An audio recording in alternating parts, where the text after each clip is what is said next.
am what the gods have made me!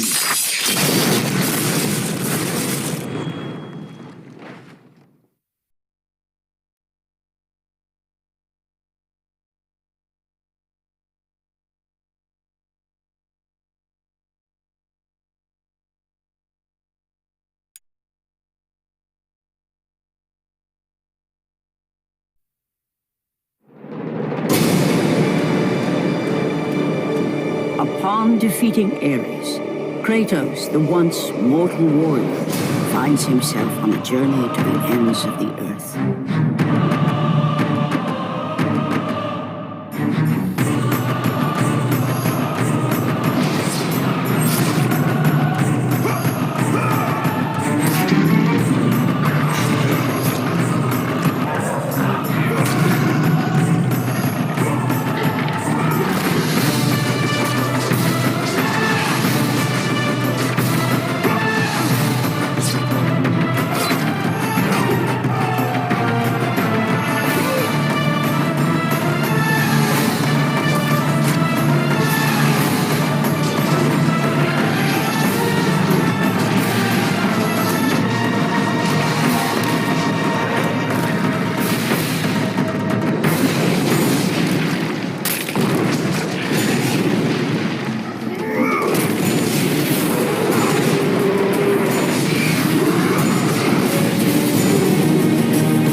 Hi, my name is Cecil Kim. I was responsible for the environment concept on God of War 2. Previously I worked on a God of War 1 with Dave Jaffe.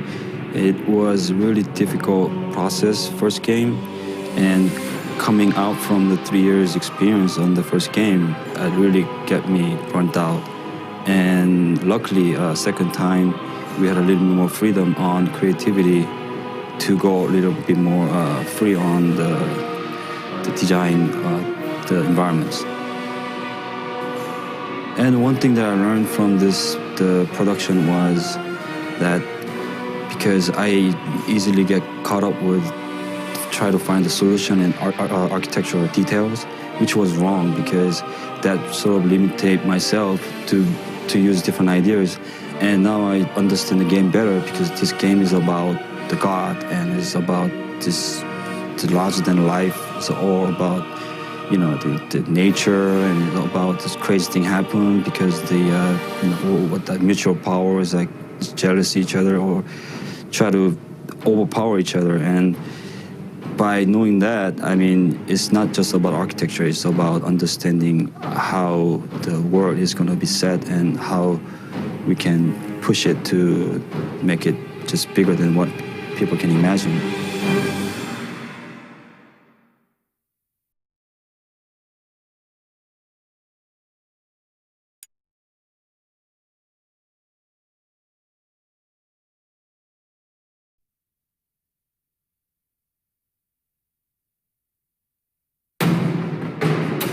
Hi, my name is Andy Park, and I'm one of the concept artists on the God of War 2 team, and I'm talking about the God of War 2 creatures. God of War 1 created a mass array of different creatures that more or less the audience is aware of, like the Minotaur and Cyclops, all the creatures from Greek mythology. God of War 2 has a lot of those same creatures, but they really try to take it to the next level. We're always trying to create creatures that are really just cool to look at and also to play or fight against, but we also want to always keep the mythological look. It always has to stay Greek, and as a concept artist, that's the challenge that we faced. A group of 6 or 7 of us that we had on this team, not steering too far away from the Greek and the mythological look. We did take the Minotaur and the Cyclops and a lot of the creatures from the first game and kind of give them a different spin, a different look. We're really trying to just kind of take it to that next level and also creating creatures that have just more variety than what you've seen from the first game. There's just so many different creatures in Greek mythology. Unfortunately, we're not able to have all of the creatures in this game.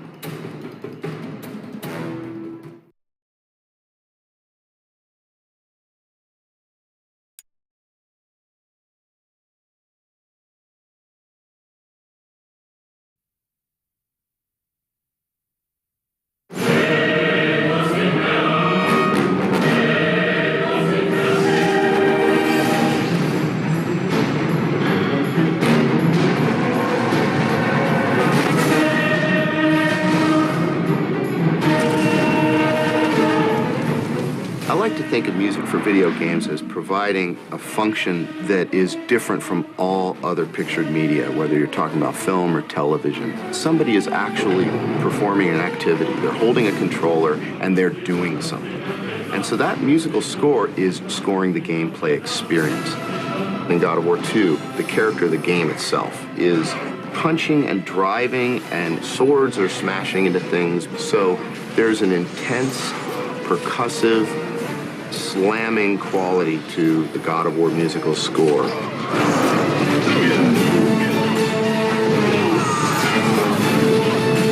The God of War 2 score really tracks the intensity of the game as if it's just another player in there, like another invisible actor in there, just raging right alongside Kratos. I think one of the most impressive things is the fact that we can have multiple composers working on this project and end up with a very unique, cohesive sound. We actually had 4 composers who are also on God of War 1. Gerard Marino, Mike Regan, Ron Fish, and Chris Velasco.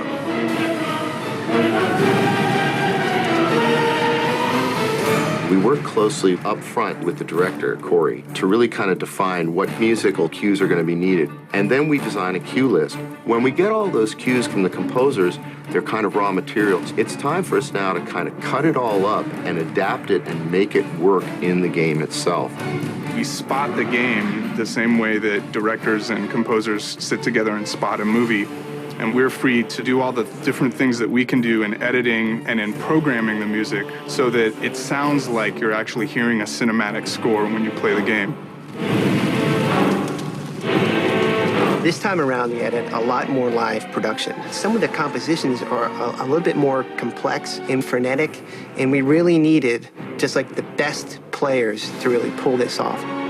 And so we went to London for our brass. They just have an amazing sound. They're among the very best players in the world. And the brass plays a very important role in God of War. When they literally sight read their first cue, bam, it came out at us, and we were like, that's why we came.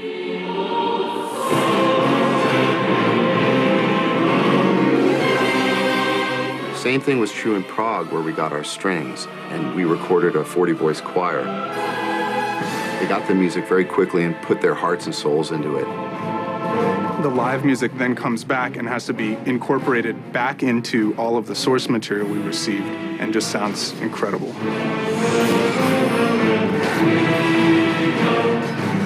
The music production overall, like the rest of God of War 2, is a massive undertaking. I think it speaks a lot to the quality of the game we're working on, that everybody's working so hard and still having such a great time. It just clicks. You really need a great video game to be a vehicle for a great score. And that's what we have with God of War 2, just like we had with God of War 1. I mean, you end up with an experience that really raises the bar of what people should expect from a video game. We're combining synth tracks from the composers, brass from London, strings from Prague, choir from Prague, and all these elements coming together, whammo. It was like, okay, this is why we've done all this.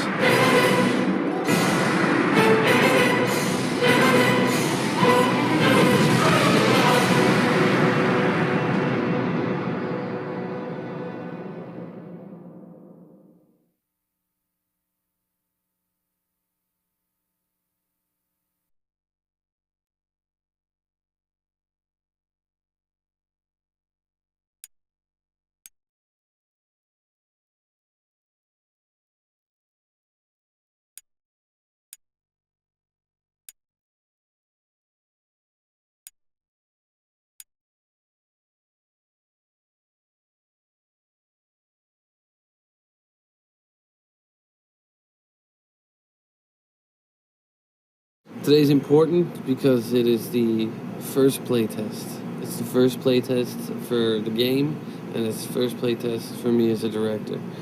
So it's kind of a monumentous occasion. The week, it was long. It felt like about a month.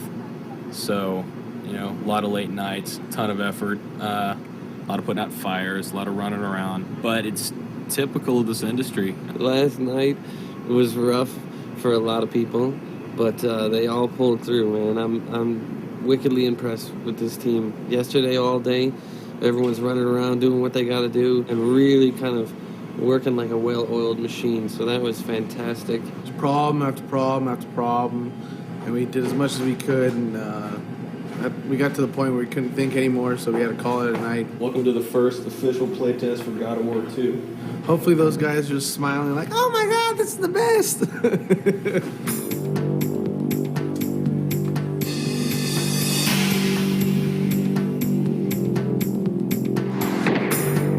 Everything is being videotaped, and it's actually being fed down to another room. Multiple people can view it from multiple perspectives. So far, everybody's fallen off the bridge. And we forgot to put a message on the chests. So nobody really knew how to do the chests to open them.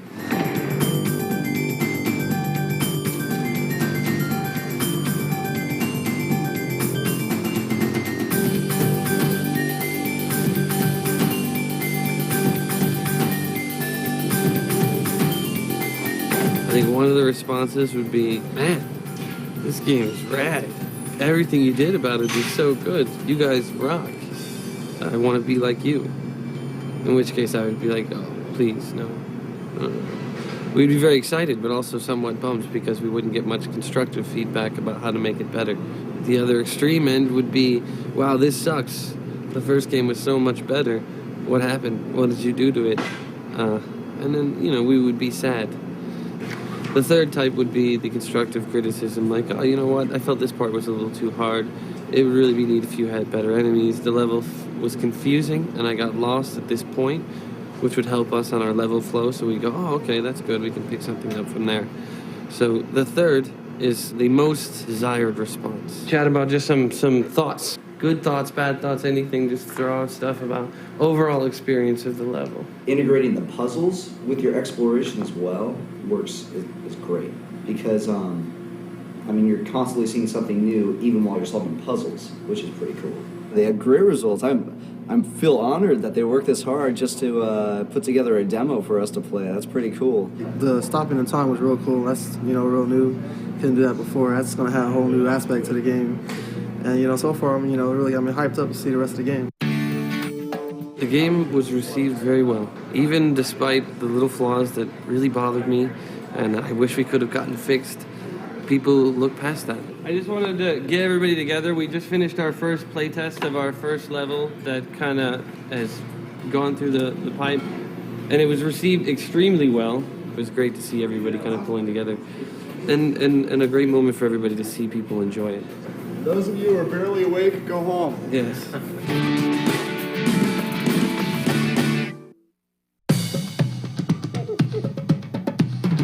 Okay, 30 seconds away, people.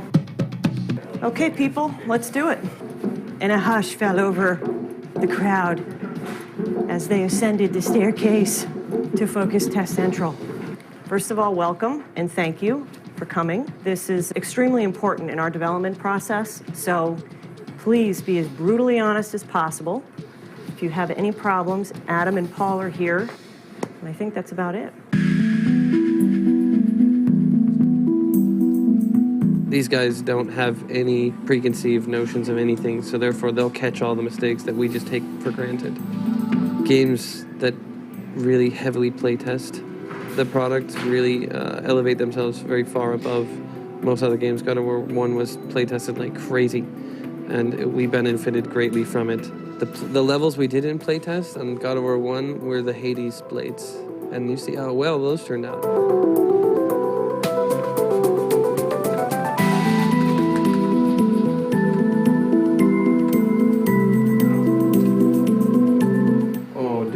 Fucking bounty volume thing on the trainers.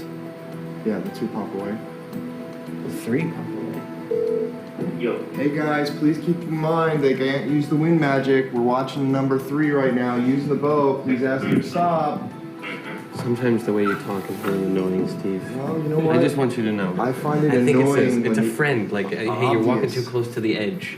And the obvious, and you have to tell people the obvious 8 times, gets annoying. Well, there's 2 guys watching 5 monitors.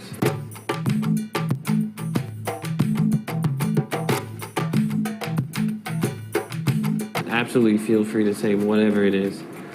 None of us get any better unless we find out what's wrong. So do not hesitate at all. I don't know about the rest of you guys, but the surprise rock guy who popped out at you, that freaked me out. It was great. I mean, I know if I'm playing at 3 o'clock in the morning, that's going to scare the shit out of me. So that was really great. I'd like to see exploding enemies. Did you actually, on one of your things, say you wanted more screaming? Yeah. Okay. So, Come on, that was good. See, I got a parking ticket this morning, and I was pretty pissed about it. And this type of game just makes me feel happy. Like, at the end of the day, if somebody fucks with me, I come to this at home, I just sit down, I beat the shit out of people, and they're like screaming blood everywhere, and I feel good. That's fantastic. This guy is, the epitome of the God of War fan. He's the type of guy that we totally appreciate as developers because he's so freaking into the game. He's also the type of guy we're probably scared to meet, in the real world, like in a dark alley or something like that, because he's fucking out there as his love of violence. I really wanted to see that thing topple onto an enemy's head and like smash him and have him like writhing in pain underneath the rock. He may be taking it to the extreme, but I think everybody has maybe a piece of what he talks about, which is, I've had a bad day, and I want to go home, and I want to vent my helplessness at a situation at work out on something, and I don't want to do it in the real world. I play this game, and I tear this guy apart, and I feel powerful. Thank you very much, guys. This is awesome. This is really going to help us. We fared better than I thought we would, especially with how down I was this morning about it. So I'm psyched.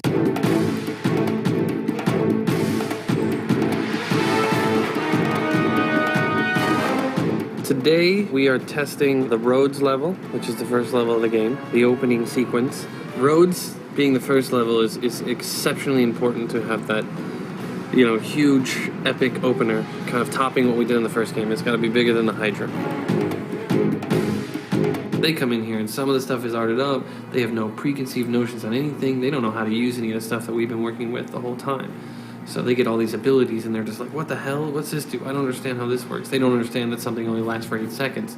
Well, we totally get it because we said it's going to last 8 seconds. So it's a rude awakening to sit there and watch it and be like, oh, just do what I want you to do now.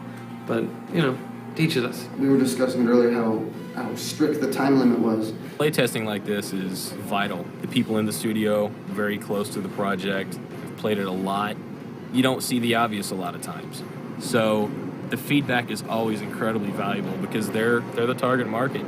They're the guys that are going to spend their money to buy our game, and we're here to satisfy the fans. Thanks again for coming in. We got a lot of work to do. We have 3 weeks until alpha. So looking at that, I know that we have some tough roads ahead of us for the next 3 weeks to get everything into shape, and it's time to go home.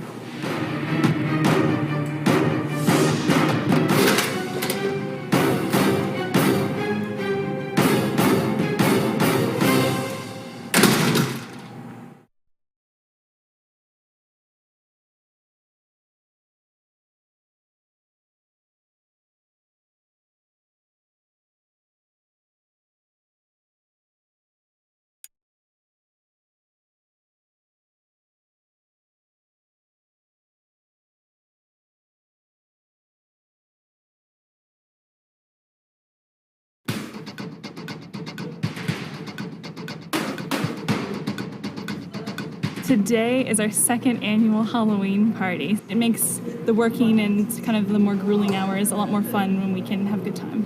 Everyone, the party has begun.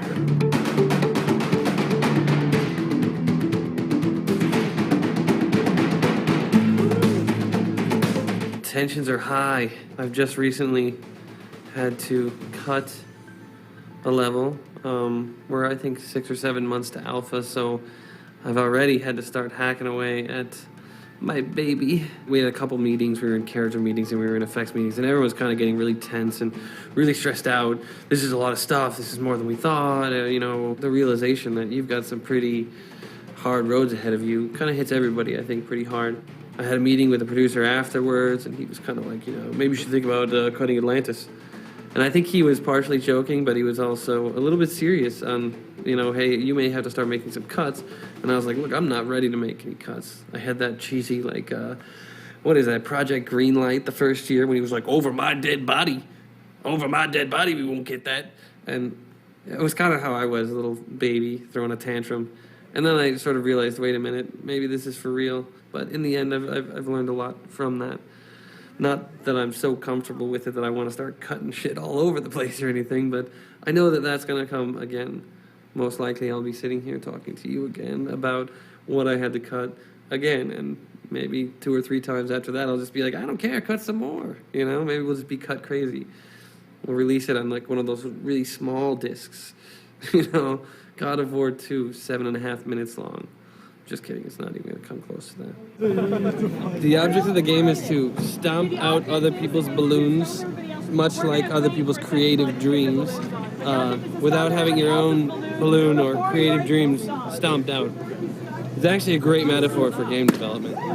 It's a group of people shooting at each other's ideas. Are you supposed to stomp your own thing or not? No, that's not really true, but it is. I think if we can get all the balloons tied around everybody's ankle before they pop them themselves, we should be in good shape.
As much of their pie in 5 minutes or less. And Ashley, are you opting out?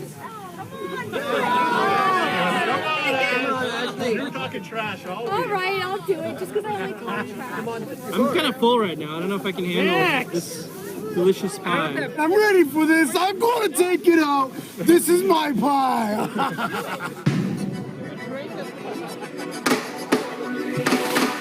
One hand only. The other hand behind your back. First one to finish all their pie wins, or the first one to finish as much in 5 minutes? 3, 2, 1, eat!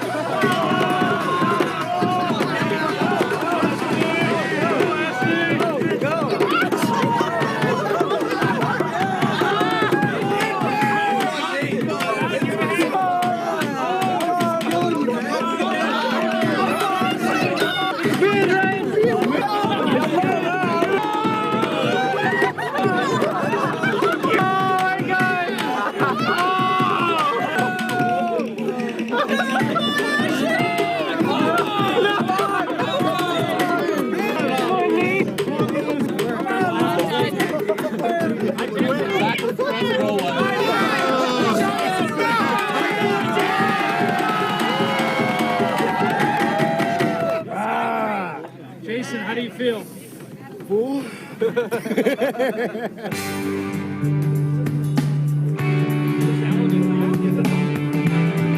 Commissioner.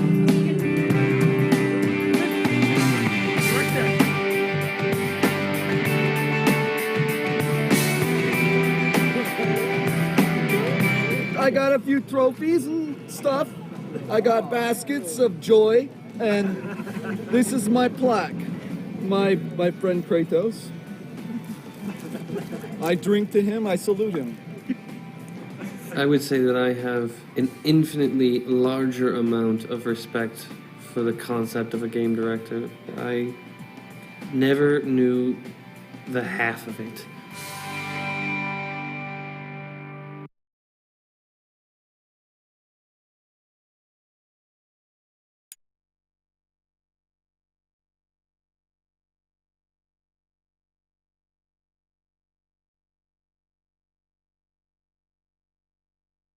I've never been nervous in public speaking situations, but I am a fucking wreck for this thing.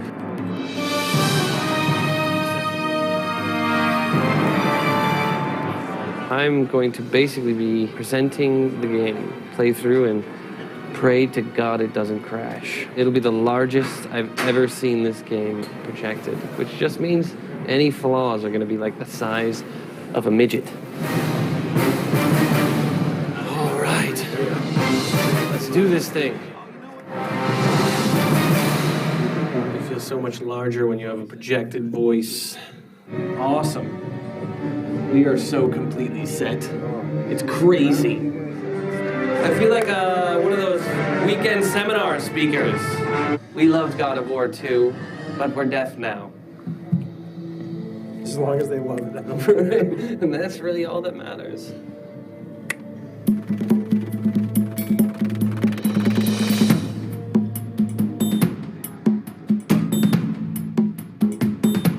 Feel loose. Feel loose. Feel ready to hit some buttons. The gods of Olympus have abandoned me.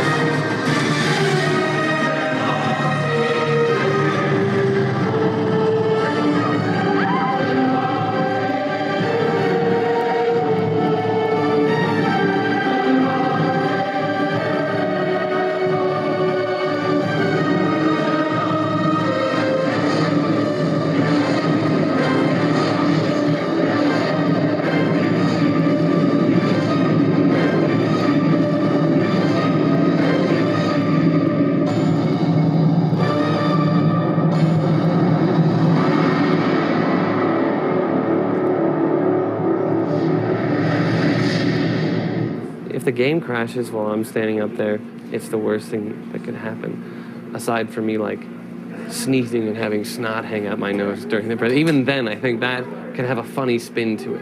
A crash is definitely not a good thing. So what we're going to do is kind of go right into this little sneak peek, pulling up the curtain a little bit, demo. You guys are the first ones that are really going to check this out. Nothing will stop me in my quest. I will have my vengeance.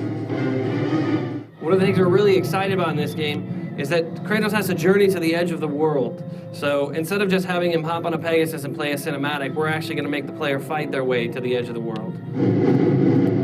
So this new gameplay experience is going to have the same combat system that we have on the ground, except you're going to be fighting these battles thousands of feet above the earth.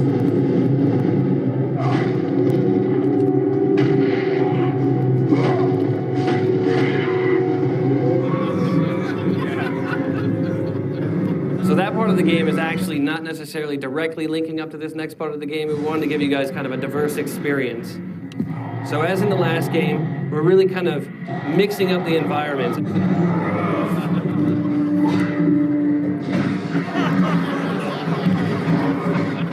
What we're doing in the second game is actually turning the pickups to more of an in-game acquisition. So every time you fight a Cyclops and you rip his eye out, you're actually going to be able to collect that and use that to get rewards. Help me with these beasts! I have found the secret of Medusa's temple! This is really showing that idea that Kratos isn't the only one on the island seeking out the Sisters of Fate. There are many heroes throughout mythology that are actually trying to change their own fate. And the enemies that we're bringing back are not just going to be sort of the standard size, we're actually going to be bringing back some of the other larger sized enemies. Now we're all the way back to where we started, and I'm actually able to use the Golden Fleece to throw the Medusa's beam back and turn the door to stone. And that is our little sneak peek into the E3 demo. I want to thank you guys for checking it out. To me, it's from the gut, you know, from the heart, that, yeah, it's going to measure up. I worked on the first game. Half these people worked on the first game, you know? What the first game was a culmination of all these people's work. And this is our blood, sweat, and tears, man. We would never, ever let it fall below what we strove for. We are absolutely not resting until we eclipse the quality of the first games. The response we wanted was what we got out of that press event. Because going into it, I kind of was like, what is the point of this, you know? E3's in 2.5, 3 weeks. Let's just show at E3, you know? But it was good. I see the purpose of it. That's really what game development is. They just keep moving the goal line, you know? Taking the ball away when you're trying to kick it. It's generally the status quo for this job.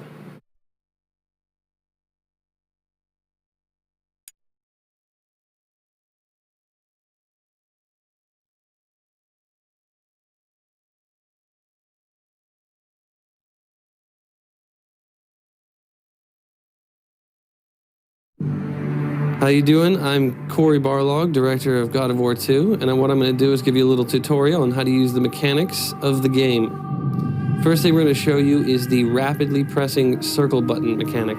The circle button prompt will come up in the left-hand corner of the screen. You just rapidly press a circle button until you complete the action. Cranks, somewhat misunderstood mechanic sometimes. There's an icon in the lower left-hand corner of the screen. You don't actually have to follow the icon animation. You just follow Kratos' progress on the crank circle. Just make gentle circles following his progress all the way around.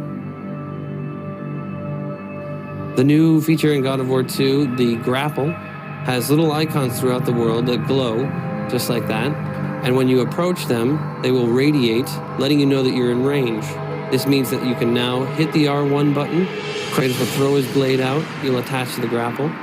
If you press the button down and hold it, you'll actually continue your swing. As long as you keep holding it, you'll keep swinging. When you press the X button, you'll release, and you'll be able to continue on to either the next grapple or where you need to go. Another mechanic that we have from the last game is the stick shake mechanic.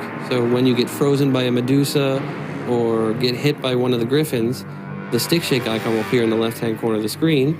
And essentially you take the left analog stick and shake it back and forth rapidly until you either shake out or die. The circle button appearing above the creatures basically indicates that you can go and grab the character and enter a CS minigame. These are the stick swoop icons, one of the tougher minigames. All you need to do is just follow the prompt on the screen with the left analog stick and make circles in the shape that the icon is there. It's pretty simple, but very difficult sometimes. A new mechanic that we have in God of War 2 is kind of a fishing reel type mechanic. You're going to throw your blades into characters, and then you make circles with the left analog stick as if you're reeling them in. These are the multi-button CS minigames. So you initiate the minigame, and then follow the button prompts that come on the screen. Hitting the X, hitting the circle again, until the creature's dead. Another new mechanic we have in God of War 2 is the L1, R1. Essentially, you are alternating from L1 to R1 as if you're shaking something back and forth.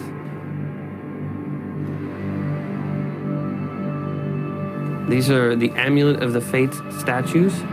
When you are not in range, you can't activate the Amulet of the Fates, hitting L1 and pressing R1. But when you go into range, they'll radiate with a circle.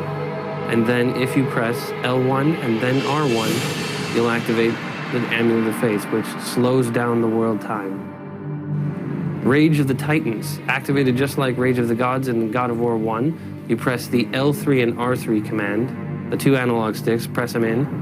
The unique thing about this game is you're able to turn it on and turn it off.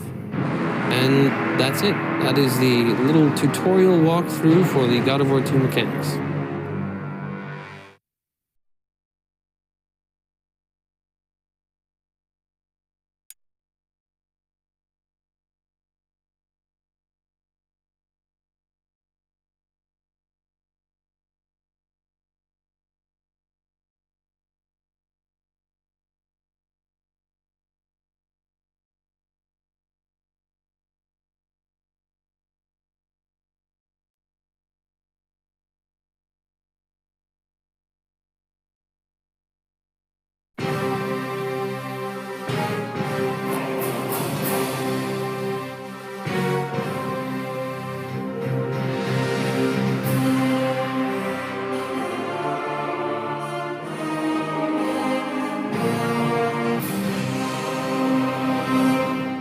description for Kratos was just, we want him to be badass. And that was the direct quote from Dave, that he used the word that a lot, all over. So I knew okay, that's a definite, we need to get that. But at the beginning, we didn't even know if it was going to be male, female. Some of the sketches were actually a female Kratos, possibly. We're looking for anything that might work. This was just, it doesn't really look like much. It's some kind of alien creature, or a little bit more comical. Big hands, big feet, a flame for his hair. It's almost like holding the weapon like a pool cue. Originally, I was feeling like maybe we need to kind of give him a little soft spot, something that humanizes him. And so we tried the whole baby idea, with kind of like the lone wolf and cub, and figured, okay, we can't do a baby because we can't have a baby getting injured or anything like that. So I was okay, how about I put a puppy back there? And Dave actually liked that idea at first, but just in terms of implementing it, it would cause a lot more gameplay issues. Eventually, Dave kind of went a different direction with it. And it's like, hey, how about you have to kill the puppy before it turns into Cerebus? I was like, oh, okay. The second stage is we went through a lot of different types of characters. Dave saw this one, he's like, oh yeah, it's capturing the feeling of what he wanted. The next big challenge was, what is he going to be using? Because this is a game, and one of the big things that we need to really push is, how does he fight? At some point, Dave responded to some chains that I'd put on him. And then at some point, I gave him 2 blades. But those 2 elements were never really put together. They're like, we need to hurry up and come up with something. And I think one day I was like, okay, I'll just go off to lunch by myself. I need to think about this. And went to Carl's Jr. I think I still have that sketch somewhere, and it's like a little napkin sketch. That was the first sketch that we started to go towards. Kratos with the double blades, big thick blades, swinging him around with his chains. As an artist, I would like to push him more. As a game artist, where we ended up, I think it works well. When I first started here, Kratos had the chain blades. The main thing, like the theory behind all of it, was to maintain the fluidity of the change and the fact that there was weight at the end of them, but not cripple the player because of it. Not like you'd have to sit there and wind up and go all over the place. It was actually just like a performance or something, which sounds, but it's not. The biggest challenge, I guess, would be animating his blades. In the beginning, the rig didn't really support that kind of weapon, so there was an evolution in the way we handle all that. Now the animators are a lot happier. Actually, everything with the rig right now is pretty good. It's pretty easy to animate Kratos compared to the first game. Kratos was that sort of brutal, no-holds-barred, just vicious guy. What I was trying to put into it as well was it was sort of the violence, but it also had a bit of the style to it, so that you felt cool playing this guy. We wanted to keep the player interested, so we can't just do a rehash or recolor of something else. And so we struggled a lot with the powers and also the weapons. And in the first game, we had 1 sub-weapon, the chains and the sword. And so we knew that we needed to expand upon that. I really wanted to experience that being cut down to size, that fall from grace, and have the player experience that during play, like actually have to deal with all that, and then take a little bit of their own emotions of losing their powers, their frustration, and then it kind of focuses towards the antagonist of like, fuck that guy, he took my stuff. He looks more smoothly than the first game. Texture is more detailed than the first game. But actually, on technical side, is cheaper than the first game character. This is a model with texture, and we use the green color to do all the transparency. Initially, it was very hard because the design always asks for a lot of things, and my initial reaction is, no, we can't do that, or you're crazy. The tech group and myself, we kind of just beat our heads against the desks and we figure it out and we do it, and then we actually see it and go, oh, wow, we can push Kratos to a higher level. He has full facial animation ability. We could do fine weighting. All the in-game cinematics are using this model. We're able to get closer to Kratos during actual gameplay and combat without any of the thing falling apart, which is fantastic. That's a really big thing. He really, I think, goes through a lot. At the end of this one, He's denied again his vengeance, and he finds out something that the extras movie said was already so, but just bummed me out that we said that, so we're pretending that the extras movies aren't 100% there. So all the people out there who are finished the game and have gotten this and have said, oh, what the hell, the extra movie said that Kratos' mom told him that Zeus was his dad. I don't care.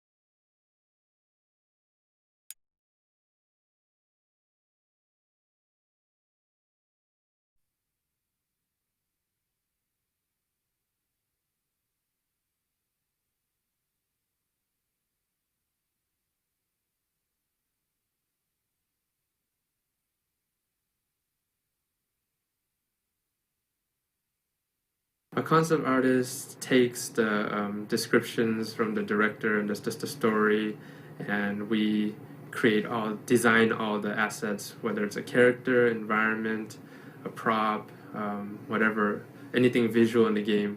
We draw it up, we paint it up, and design what it looks like. We've got this piece here. It's Kratos versus a Minotaur.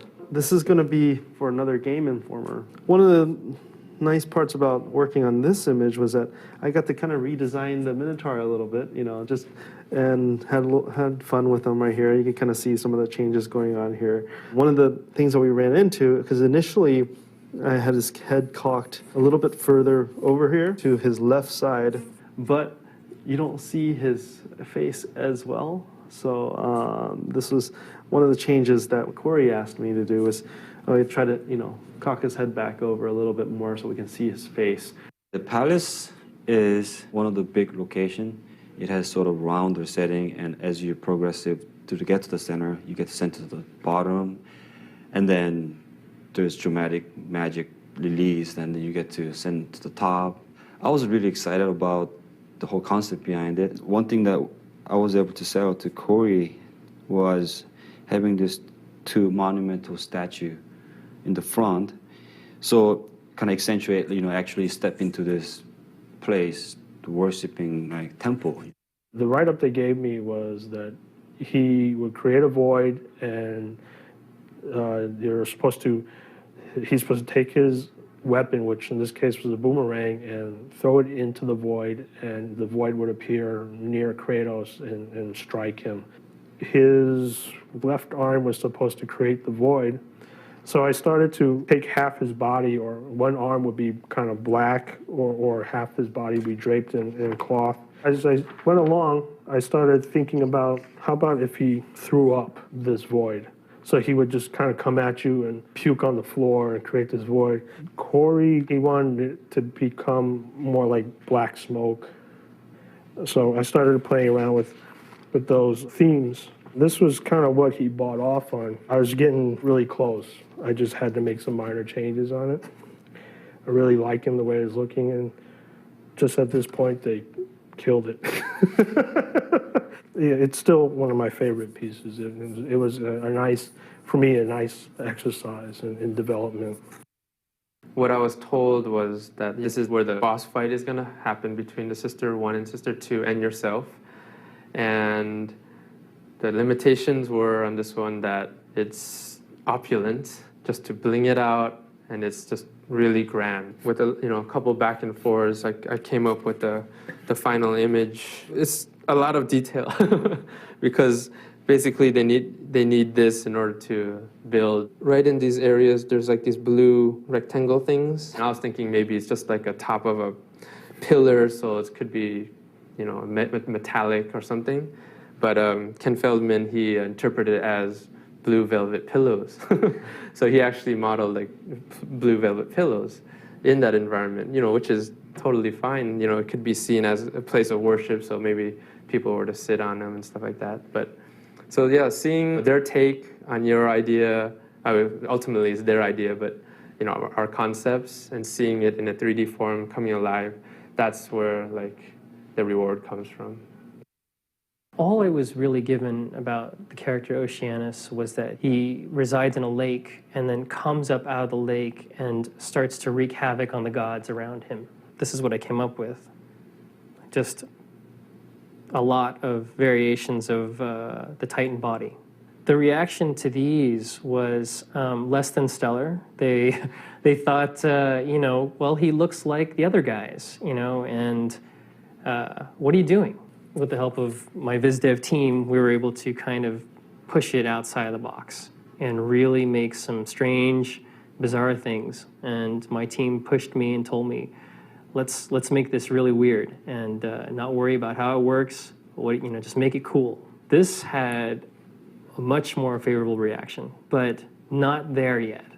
And then he keeps evolving, keeps changing into more of a water creature. The elements that took me to the next step at this point was to abandon his legs. This is where we finally ended up, which was just this sort of whirlpool of water just shooting up into the sky with his fists and just, exuding power. Unfortunately, after all this work, Oceanus was cut entirely from the game. I hate water now. I really do. I just never liked it, don't swim very well, and this kind of confirms it.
So I'm Stig, art director on God of War 2, and we're going to take a look at some of the lost levels of the game. During the pre-production stages of God of War 2, there was a lot of time spent developing different art concepts, not only on paper, but in 3D. We had a lot of new environment artists start on this project.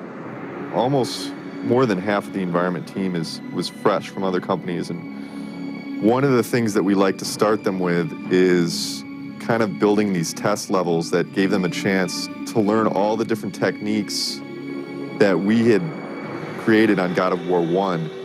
But at the same time, it was good for the whole team because these guys came, you know, they were kind of the rock stars of the companies that they worked at before, and they came here with all sorts of different techniques and methods which they shared with the rest of the team. That's a big reason why you've seen such a big jump in the graphics between God of War and God of War 2 is because we got all these fresh ideas. The lost levels, they're not only a good proving ground for the artist to prove himself that he understands the tool and the technology, but it's also a good proving ground for the technology in general.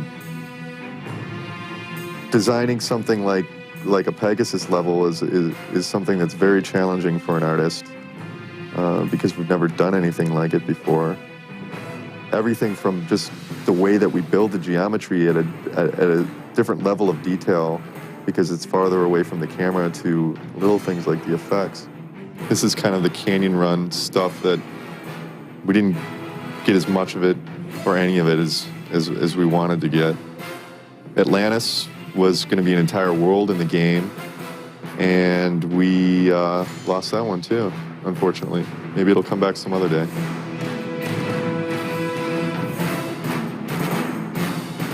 This is almost a complete level, pretty much. I mean, we had a lot of everything from the visuals down to all the scripting of the events and explosions, AI placement.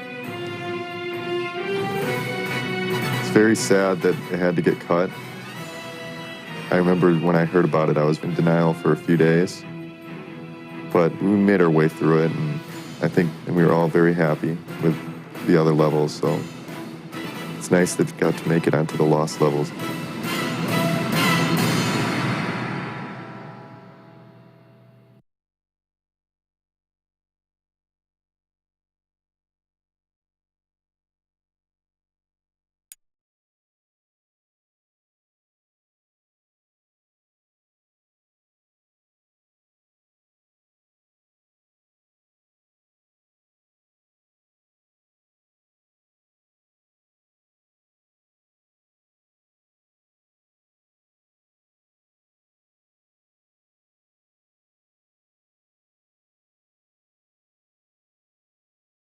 Level design is a lot about coming up with the puzzles and the layout and the pacing of an area and coming up with the themes and how they integrate with the story. I worked with Corey to kind of pace it out on paper in a very, very rough form. Corey figured out what he wanted in the script, and then we agreed upon different worlds and kind of the scale of the worlds, what mechanics we wanted to introduce in those worlds, and then set up the layout to facilitate that. On a day-to-day basis, working with all the different level designers to make sure that everything kind of had a consistent feel to it. And then when you jump on it, it's just like a straight elevator ride down. Level design is about planning and like figuring out like, okay, if we want this, then like how are we gonna stage this, and kind of sticking to your guns, but at the same time, having the fluidity to kind of like change gears when you need to, just be like, oh, well, that totally doesn't work, throw it away, you know, and like, you know, start all over again. Basically have to look at the game from the top down. So we have to say, well, we just had a puzzle here, so let's try to like have a big fight because it's a little bit more visceral after you just used your brain to, you know, figure out this crazy puzzle that we throw in. So we do that kind of stuff, like just how we want the fights to go, difficulty level of the fight. How we determine how to pace the fights is very much trial and error. We'll spend days on a fight, and then we'll have a play test, and then we can throw all of what we just did out the window. You can tell just by watching them play. Camera design is basically taking the player and guiding them through the interactive experience. So the camera designer's job is to help the player understand a puzzle, where to go, what he needs to see in order to achieve success in a video game. The camera in a game like God of War 2 is incredibly important because it basically shows the player everything that he needs to know in order to become a master at the game. When we're doing like play tests and stuff like that, we're trying to figure out what are these players trying to see. We try to make sure that we're thinking about, well, what is the player's experience at any point, and what is the player thinking about? And so we show that. The basic viewpoint is that we're trying to stay behind Kratos and we're trying to lead the player in the proper direction. We change it up when you get into an arena and you do some combat and stuff like that. Generally, you don't necessarily need to be behind Kratos at that point of view. You want to see all the enemies and stuff around you. So we might go to a side view, we might go to a 3/4 top-down view. We go to different views in order to provide perspective for the player so that he can see the enemies around him a little bit better. He can have combat a little bit better. His controls feel right for the combat. But that wouldn't necessarily be the same view that we have for when we're following them, when we're trying to just lead them from one point to another point. We take control away from the player on the camera and we give them the shots they want and let them focus on just the gameplay itself. A limitation of our fixed camera system is that we have to show certain things at different points. So a lot of times we set up what's called a cut camera, and you walk into a room, there's a lever on the other side, and we need to let you know that that's where you need to be. So we'll zoom in on the lever, show that, and then back out and say, okay, now do what you want, but we pretty much just told you where to go. You only notice the cameras when they're bad. So I think that if you don't notice the camera work, I think maybe we're doing our job right. I get the most satisfaction when I've completely designed a space, and a room or a WAD, we call them. And I pass that off to the artists, and then the artists dump all their art in and pass it off back to me. And it's the first time I see it, and it's all fully arted, and I'm like, whoa, this is what I designed? This is what the artist did with that space? This is the sheet version of the level. This is the start point and the spire. It's just a sandbox for us to go in and figure out exactly how the design is going to work. This is after the sheet version that I just showed you was sent off to the artists and then returned. It gets really magical when it comes back from the artists, and they've done really cool stuff with it. I was presented with a door and a dead body, and I knew I needed to use the dead body in some way, some new and interesting way, in order to get through that door. So what I have here is the actual level that I was presented with in a wireframe, and this is the completed in-game version. Initially, the player may think that they have to put the dead body on the pressure plate and just walk over here, but since the door only opens halfway, that's not the entire puzzle. If they come over here, you'll notice there's this other pressure plate, which opens the door all the way. So if I make a run for it, kind of go through, I just don't have enough time in order to get over there. So the distance between here and the final door is much less than the distance between here and the final door. So I should probably put that dead body on that pressure plate. And I realized that this debris that's floating by in the river was the same debris that was floating by in this other river. So it must be some kind of circuit.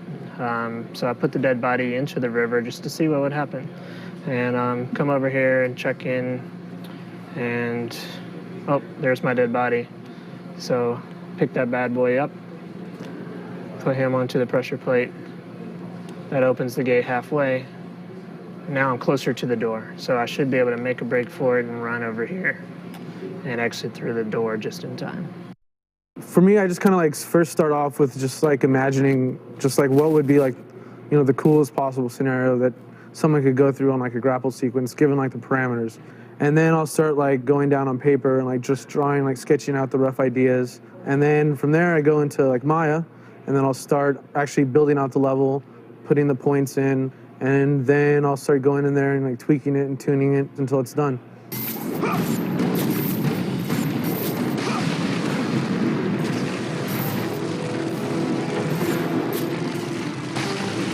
I was thinking wouldn't it be cool if something else is kind of going on in the background, something else to kind of as you're going through this, you're racing against this other, basically like a fuse on a bomb or something. It was kind of the idea I was trying to go with.